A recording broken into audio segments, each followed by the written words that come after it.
Vamos então falar sobre a vida e a obra do profeta Daniel, a partir do livro Introdução ao Velho Testamento, de Clyde T. Francisco. E aí, Daniel, se não era de origem real, foi pelo menos de família nobre, como diz o capítulo 1, versículo 3.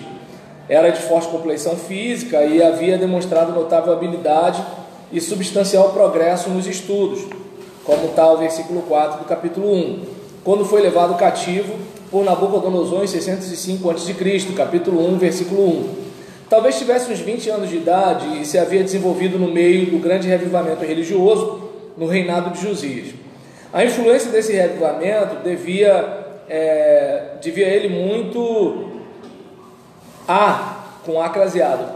Para a influência desse revivamento, ele devia muito de sua estabilidade e firmeza do seu caráter religioso.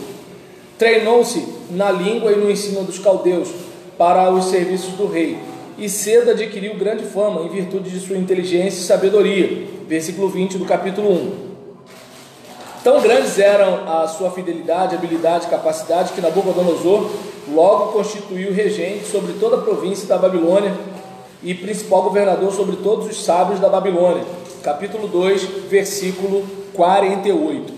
Durante os reinados intermediários de Evil-Merodach, 561 a 559 a.C., Neriglissar, de 559 a 556, e Nabonido, 555 e 539, nada sabemos dele e parece ter perdido sua posição e caído do noticiário público. Tanto que é aquele momento, que Beltesazar fica sabendo pela mãe sobre a situação, que existe um tal de Daniel. E aí, continuando aqui, deixa eu ver, na festa de Belsazar, porém, a rainha lembra-se dele, capítulo 5, versículo 11, e quando chamado, mostra novamente sua intrepidez e sabedoria. Dario, o Medo, reconheceu sua capacidade e, não obstante sua idade já avançada, o fez chefe de uma junta de 3 presidentes e pensava em fazê-lo príncipe sobre todo o reino, capítulo 6, versículo 2. Em religião também manifestou ainda sua fidelidade, sem se comprometer, e abertamente desobedeceu ao decreto real, nem ao menos fechando as suas janelas para evitar ser descoberto. Viveu Daniel até o 3º ano do reinado de Ciro, capítulo 10, versículo 1, capítulo 1, versículo 21, com cerca de 90 anos de idade e em plena atividade, capítulo 6, versículo 28. A data e a autoria do livro de Daniel são assuntos de acalorada controvérsia. A maior parte dos estudiosos modernos crê até que o livro não foi escrito por Daniel, como é o caso do Werner Schmidt fazendo uns comentários. Não sei se vocês perceberam que ele fala o autor, ele não fala Daniel. E aí, a maior parte dos estudiosos não atribuem a Daniel essa autoria. E aí, deixa eu ver aqui, mas esse livro pode ter sido escrito no período dos Macabeus, no ano de 167 a.C. A moral de Judá caiu no 2º século a.C., quando ferozes e intermitentes perseguições atiraram o reino sob a tirania de Antíoco Epifânio.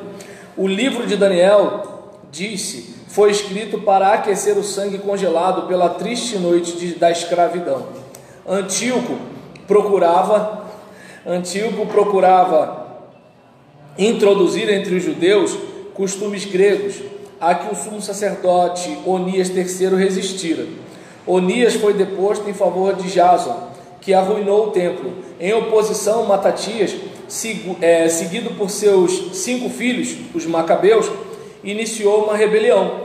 Finalmente, Judas Macabeu conquistou Jerusalém e o templo foi purificado. Daí se entende quão vasta foi a influência de Daniel naqueles dias, e é por isso que uma narrativa contada perto dos campos de batalha ou nos tristonhos dias de exílio demonstra o poder da resistência e da coragem renovada da vontade de uma nação.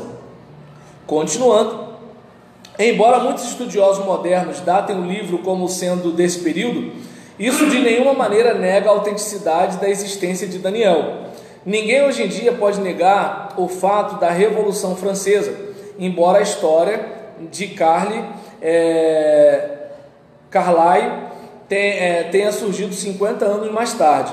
Mesmo que o livro tenha sido escrito muito tempo depois de Daniel, o próprio Daniel é apresentado como muito humano, vivido e convincente, para ser considerado apenas uma simples figura lendária. Os estudiosos que preferem esta última hipótese assim argumentam. O principal interesse dos capítulos 7 a 12 centraliza-se nos tempos de Antíoco Epifânio. A analogia de outros escritos proféticos sugere que é ali que se deve olhar para o profeta. 2.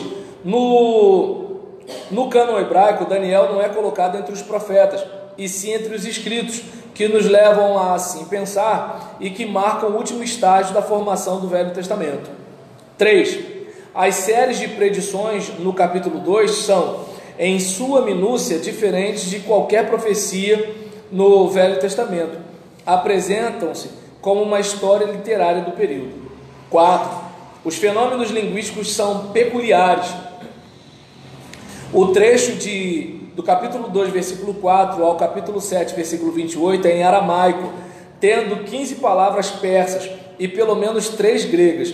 O hebraico é a parte final. As palavras persas pressupõem um período depois do Império Persa ter sido definitivamente estabelecido.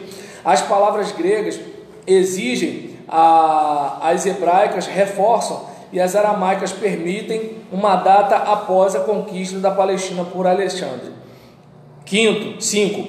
A teologia é a mais avançada do Velho Testamento. Apresenta uma hierarquia entre os anjos, que até então são chamados por nomes, né? Então você percebe que antes apareceu um anjo, o anjo do Senhor, apareceram 2 homens, não sei o que lá. Agora não. O anjo tem até nome, né? E ainda tem a questão de hierarquia, né? Miguel é um príncipe e é um guerreiro. Gabriel é um camarada de um nível inferior e é um mensageiro. Então a gente já percebe um desenvolvimento na teologia. Continuando aqui, deixa eu ver aqui, a doutrina da ressurreição, no capítulo 12, versículo 2, é a mais evidente do Velho Testamento. 6. O livro se assemelha muito a outros trabalhos apocalípticos do período dos Macabeus. Esta forma de literatura era natural no tempo das perseguições. Seu simbolismo e misticismo foram criados para tais horas negras. Uma situação similar no primeiro século a.C. justificou a revelação de João. Era costume dos escritos apocalípticos tratar em forma de profecia uma história passada, falando em nome de antigas e dignas personalidades. Em outras palavras, estes escritos apresentam uma forma definida de literatura que deve ser interpretada por suas próprias leis. Quando o escritor do livro falou no nome de Daniel, não se diga que é um plagiador. Foi no espírito de Daniel que ele escreveu, e seus contemporâneos reconheciam que a obra era recente. Se eles respeitaram o método literário de modo a canonizar o livro, devia o leitor verificá-lo através da observação deles. Para eles, era a palavra de Deus, era a palavra de Deus a eles dirigida naquela hora. Não devemos impor nossas modernas leis de direitos autorais. Lembra que eu já falei sobre isso algumas vezes, né? A uma idade menos materializada. Então era uma outra realidade, era uma outra época, e não havia aquela questão de assim, não, se não foi da mão do Fernando, então Fernando não é o autor. Se Fernando não é o autor, então o título é mentiroso. Se o título é mentiroso, não pode ser palavra de Deus. Olha o rolo que algumas pessoas vão levando. E aí, outros estudiosos, no entanto, apresentam argumentos persuasivos para uma data de exílio. A assertiva existente no livro de que Daniel fez as profecias nele contida deve ser tomada literalmente. Jesus mesmo refere-se a uma passagem em Daniel, capítulo 24, versículo 15. Foi Fernando até que citou, não foi? Ou foi o Gilson? Eu sei que um de vocês citaram aqui. Daniel? 24, 15. Não, tudo bem. Aí nisso, os escritos apocalípticos do período dos Macabeus seguiram o método do antigo livro de Daniel, porque ele falou da sua época. 2.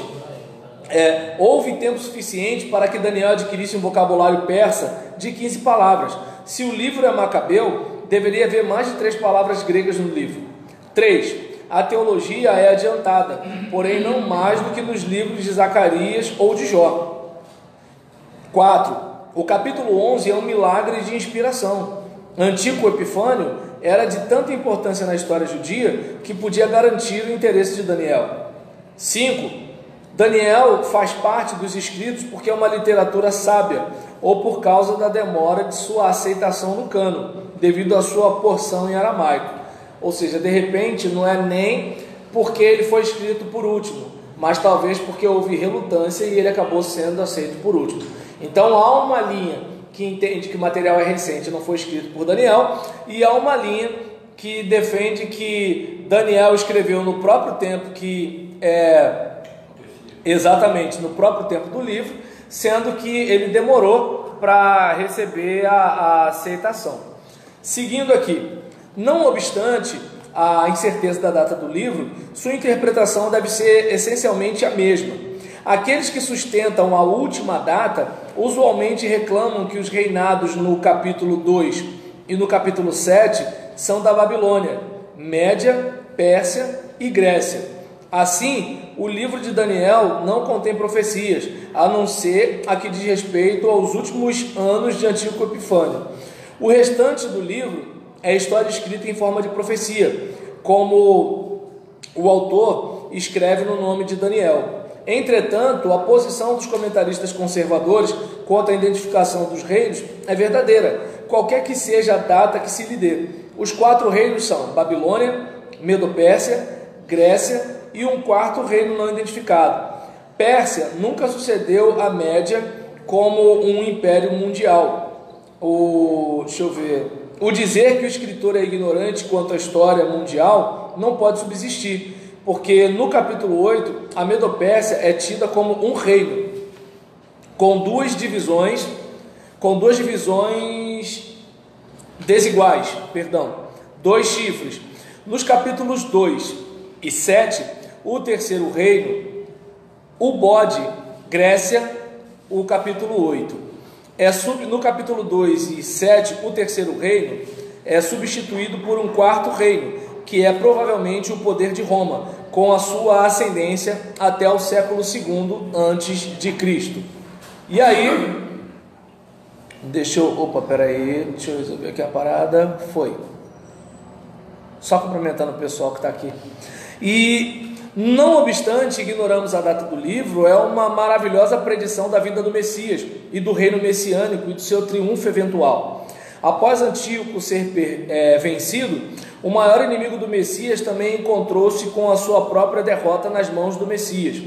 Este reino vem do 4º reinado, assim não pode ser Antíoco Epifânio. E aí,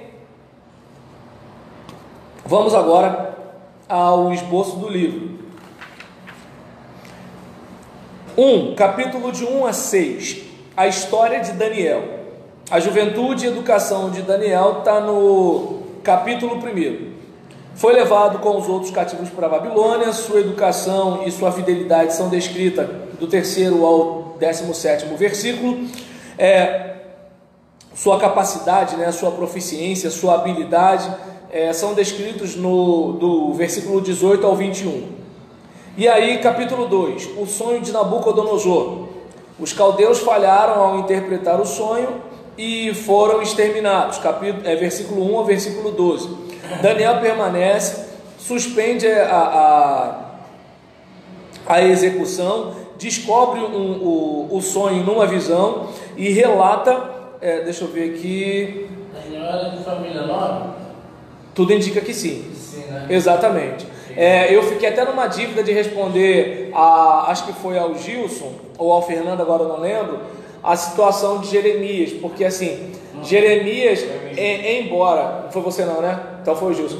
Então, porque Jeremias, ele, como descendente de sacerdote, Na minha compreensão, ele devia ter uma vida mais confortável e deveria também ter ido para a Babilônia, mas ele ficou. Então eu não sei direito se ele ficou por causa de assim questões políticas ou se ele ficou porque assim Ezequiel era de uma linha e Jeremias era de outra, no aspecto sacerdotal, né? Esquece Daniel agora porque não é o caso. Então Jeremias eu acho que era de Anatote, Ezequiel agora eu não lembro, falei semana passada. E aí nisso eu não sei se de repente a linhagem poderia interferir na condição socioeconômica deles, né? Eu não sei qual seria a situação, mas era natural que a nobreza fosse para lá para ficar na Babilônia, né? E o povão ficasse em Jerusalém, e aí se misturasse com a ralé e assim por diante. E aí seguindo aqui então, capítulo, mas que ele era nobre, isso daí com certeza. Capítulo 2, sonho de Nabucodonosor. Os caldeus falharam, né? Daniel permanece, suspende a execução, descobre o sonho numa visão e relata e interpreta Nabucodonosor, do versículo 13 ao 45. Como consequência, Nabucodonosor reconhece a grandeza do Deus dos hebreus, honra e enaltece a Daniel e seus companheiros, versículo 46 a 49. Vamos ao capítulo 3. A fidelidade dos companheiros de Daniel. É ordenada a todos a adoração da grande imagem de ouro dedicada no campo de Dura, versículo 1 a 7.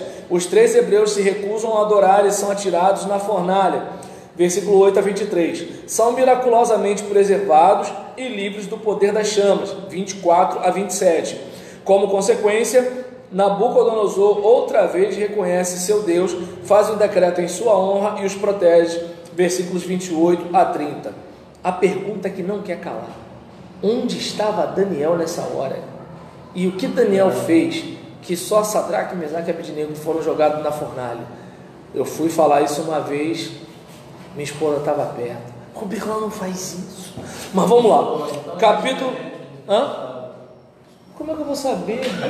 Aí nesse caso, capítulo 4. Os três... Oi? Estava orando. Isso, exatamente. Aí nisso, capítulo 4, os 3 sonhos de Nabucodonosor são relatados na forma de um decreto para todos os povos da terra. E aí, do versículo 1 ao 3, introdução ao decreto: Deus de Israel, grande e poderoso, como os sábios falharam no interpretar o sonho, versículos 4 a 7, como o sonho foi relatado a Daniel, que o interpretou e exortou o rei a mudar, ou seja, arrepender-se, versículos de 8 a 27, e o cumprimento e seus efeitos sobre Nabucodonosor, versículos 28 a 37. Capítulo 5, o banquete de Belsazar. De acordo com o banquete de Belsazar, a orgia e o sacrilégio do banquete, do versículo 1 ao versículo 4, a mão escrevendo na parede e o fracasso dos sábios em interpretar o que estava sendo escrito, versículo 5 ao 9, a interpretação dada por Daniel e seu cumprimento. Belsazar é morto e Dario, o Meda, se apodera do reino, versículo 30 a 31. Capítulo 6, Daniel na cova dos leões. Daniel outra vez elevado a uma alta posição política por Dario, o Meda, versículos 1 ao versículo 3. Só por favor, fecha a porta, não é nem por mal não, é porque está tocando Muito Estranho de Dalton e pode vir para o fundo aqui do YouTube e eu perder a monetização do canal por causa da música do cara, tá bom? Outro dia vocês escutam, mas hoje não dá não. E aí em relação a isso, porque, imagina, eu estou aqui falando, aí tá o fundo, mas se um dia eu chegar muito estranho, aí daqui a pouco, aí é certo, cara, eu posto, aí veio um e-mail do YouTube: Roberlan Juliano, palavra simples, informamos que a música tal, ela está sendo requerida por causa disso. Estou falando sério, direitos autorais. Então, até por exemplo, em relação à música evangélica, se eu fizer alguma coisa, eu vou ter que dividir. Por exemplo, preguei na igreja do Gilson ontem. O meu tempo de pregação ficou na casa dos 30 minutos, né? Da outra parte, aí o celular ele quebra o vídeo. Então aí vem uma outra metade de 20 e poucos minutos. Nessa outra metade já não chegou a ser a aplicação, o comentário do texto, foi mais uma aplicação.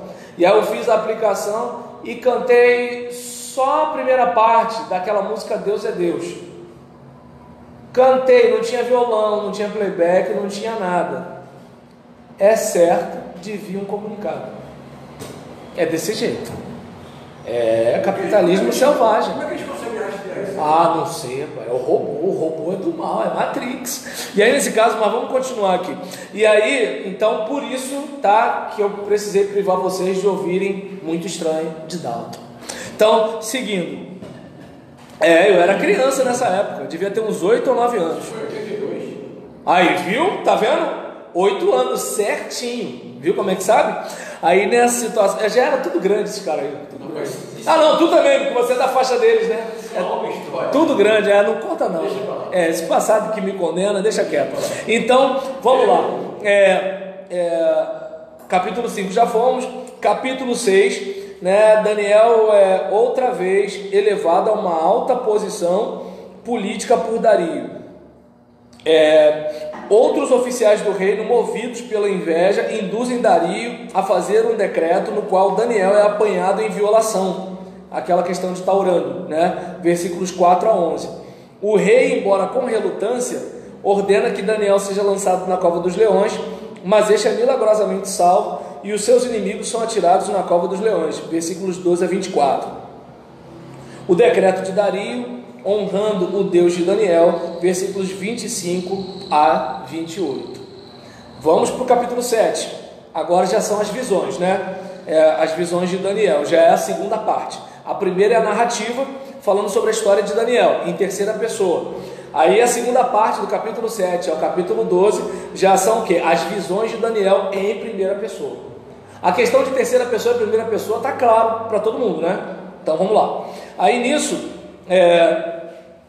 na parte do capítulo 7, a visão dos 4 animais, o primeiro ano de Belsazar. A visão: 4 grandes animais, diferindo um do outro, surgiram do mar. Diante de um que era antigo de dias, sentado em um trono, os livros são abertos e os animais julgados, e um como o Filho do Homem aparece e recebe um reino universal e eterno. Dos versículos 1 a 14.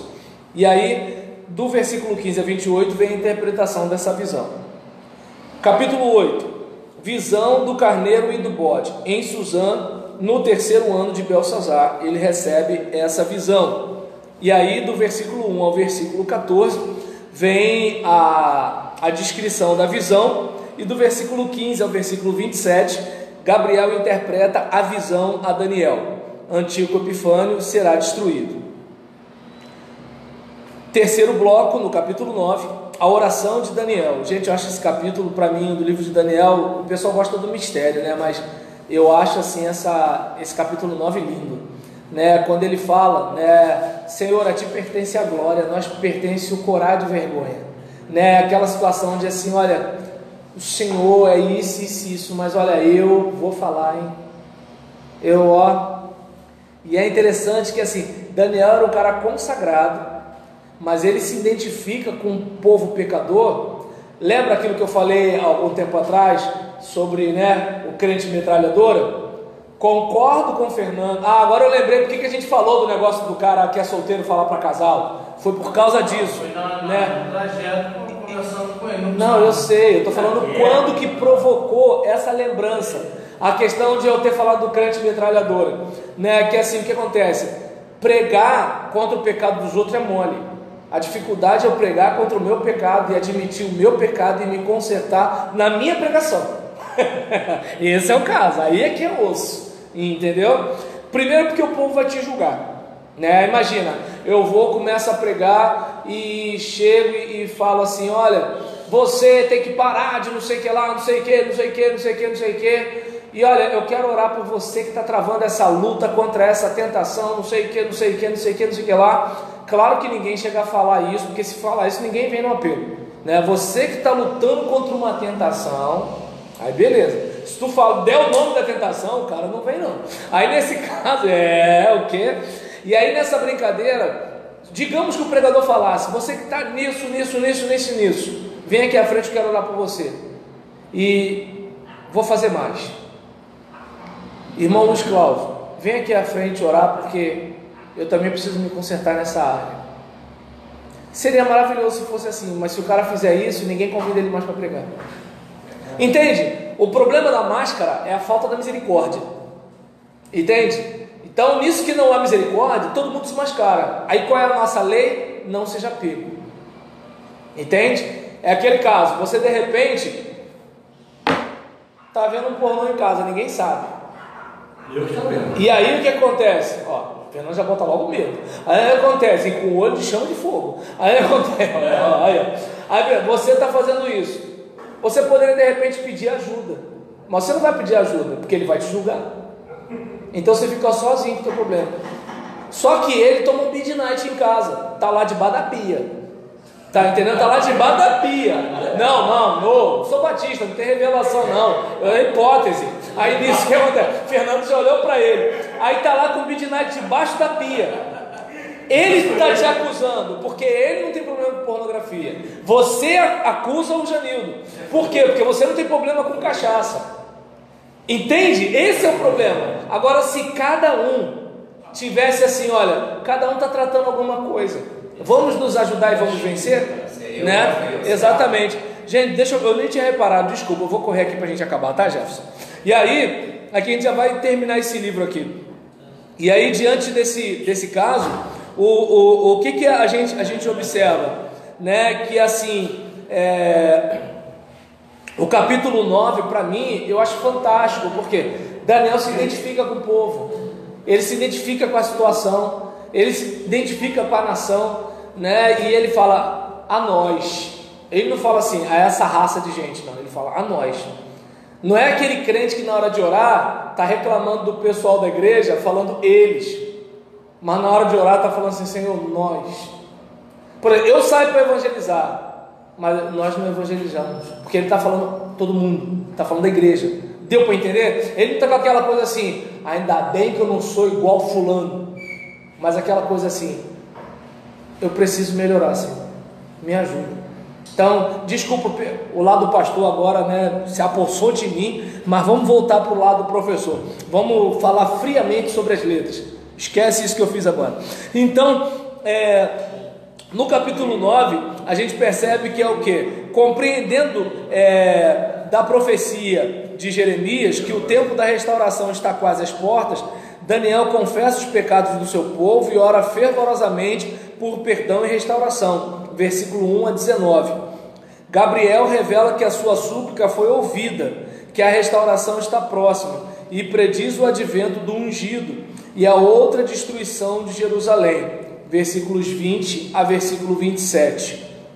Aí a quarta e última parte, dos capítulos 10 a 12, a última visão de Daniel à margem do rio Tigre, no terceiro ano de Ciro. Ao concluir Daniel os 21 dias do jejum, um mensageiro celestial lhe aparece e explica por que demorou tanto e o encoraja. Capítulo 10, versículo 1 até o capítulo 11, versículo 1. Lucinda apareceu aqui. E aí nisso vem aquela informação, né, da questão do príncipe da Pérsia e assim por diante e tal. E aí prediz a luta entre a Pérsia e a Grécia. Capítulo 11, versículos 2 a 4. Aí também tem as lutas dos reis do sul, que seriam os Ptolomeus, e os reis do norte, que seriam os Seleucidas. Capítulo 11, versículos 5 a 29. E um rei do norte, que seria o Antíoco Epifânio, irá oprimir o povo escolhido, exaltar-se e afligir outras nações. Versículos 30 a 44. Mas termina, ou seja, chega a um fim, e os israelitas se erguem outra vez e surge a era messiânica. Versículos 45 do capítulo 11 até o versículo 4 do capítulo 12. E aí, do versículo 5 ao 13 do capítulo 12, o tempo do cumprimento é explicado a Daniel em termos enigmáticos.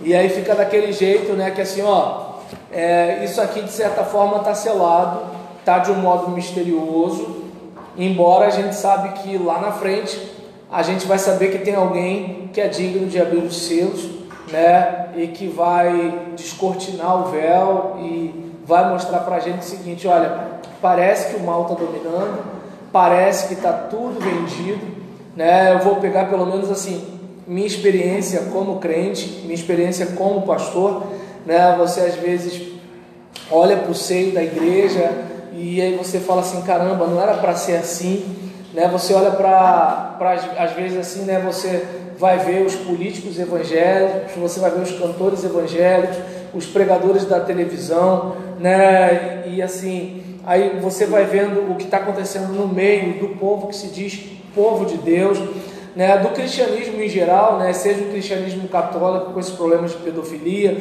né? Seja o cristianismo protestante, né? De repente com a frieza espiritual e o ritual frio, né? Sem vida, ou de repente seja o mercantilismo, né? no protestantismo neopentecostal, e aí, ou então de repente aquela falta de sensibilidade teológica, né, em alguns ambientes pentecostais, e aí você vai vendo assim: caramba, era para nós, os cristãos, né, independentemente se é protestante, se é católico, se é isso, se é aquilo, se é aquilo outro, ter uma conduta que as pessoas olhassem e falassem assim: eles têm algumas divergências teológicas, mas a gente olha para a vida deles, a gente vê que a vida deles foi transformada. E é complicado, né, porque assim, você de dentro, você percebe uma certa dificuldade, e pelo menos, não sei vocês, mas no meu caso, o que me mantém crente é o fato de eu saber que Ele transformou a minha vida. Como eu sei que Ele transformou a minha vida, isso me faz acreditar. Mas se Ele não tivesse transformado a minha vida, eu teria dificuldade de acreditar. Por isso eu entendo algumas pessoas que não acreditam em igreja, que não acreditam em pastor, que não acreditam no povo de Deus, porque é cada coisa, né? É cada coisa. E aí você entende às vezes aquele irmão na igreja que não quer assumir liderança, aquele irmão que não quer cargo, aquele irmão que não quer ir para o ministério, entendeu? Então assim, você entende, por quê? Porque você sabe que assim, se você for lá, cantou um louvor, ouviu a pregação, voltou para casa, perguntou para o seu filho o que ele aprendeu, tua vida cristã está maravilhosa. Mas se você começar a querer saber para onde está indo esse dinheiro da oferta, se você começar a querer saber que tanto que o irmão fulano está andando com a irmã fulana, se você começar a criticar, né, determinado tipo de pregação, você já começa a arrumar problema, inimizade, aborrecimento. Então o pessoal faz o quê? Vou ficar de longe, vou ser crente em casa, eu não sei o que, não sei o que lá. E assim, é um negócio que eu não sei se dá para perceber. Esse tempo pode passar a ideia de que o diabo está pintando e bordando, que nem aquela dramatização no carnaval, que ficou todo mundo discutindo, né? Do diabo batendo num santo que diziam que era Jesus, né? Uma coisa assim mais ou menos. E assim, de certa forma, se nós observarmos para a cruz, não parece que Jesus está sendo derrotado? Olhando na cruz parece. Só que enquanto ele está ali, né, ele está fazendo o quê? Está conquistando a nossa libertação. A Bíblia diz que o escrito de dívida que era contra nós, ele rasgou. Então o que parecia ser derrota era vitória. E não vamos esquecer daquilo que a Bíblia fala, né, que se o grão quiser brotar, primeiro tem que morrer. Então é importante também que algumas coisas aconteçam. Para quê? É bom de certa forma ter um crente falso, para o pessoal ver o que é um crente verdadeiro e perceber que não é todo mundo igual. Às vezes é importante ter gente caluniando você, porque se a pessoa está caluniando você, é sinal que não conseguiu pegar uma coisa verdadeira para te derrubar, né? Então é importante, né, a gente ver algumas situações para ficar claro o seguinte: essa gente não vai para o céu porque é perfeita, essa gente vai para o céu por causa da graça de Deus. E aí aquele cara que é orgulhoso tal, aí Deus vai, lembra de Pedro? Vou fazer acontecer, não sei o que lá e tal. Jesus fala o que para ele? Vai me negar. Eu? Tá maluco, Jesus? Fecha comigo. Tá dando para entender o que aconteceu? Pedro viu quem era. Então eu olho para essa questão, né, do final, né, do caso de Daniel, o seguinte: pode parecer que está tudo perdido, né, mas assim, a semente está lá embaixo. ela está germinando. Vai chegar uma hora que aquela semente vai dar um brotinho verde. E daqui a pouco, aquele caroço de manga vai ser uma mangueira produzindo muitas e muitas mangas. Só que enquanto ela está lá debaixo da terra, só parece um caroço. A gente está vendo o caroço. Deus já está vendo a mangueira produzindo mangas, que vai brotar outras mangueiras ao redor de mangas que ainda vão cair e vão ficar lá. Então que a gente possa estar olhando o potencial da coisa, né? O que eu estou vivendo hoje aqui é o prenúncio de algo que vai acontecer lá. O que você hoje está colhendo é o resultado de coisas que você plantou lá atrás, boas ou ruins, né? Da mesma forma hoje. Mas, gente, vamos embora, né? Porque eu sou pastor, mas vocês têm que trabalhar, né? Então fiquem com Deus. Tchau.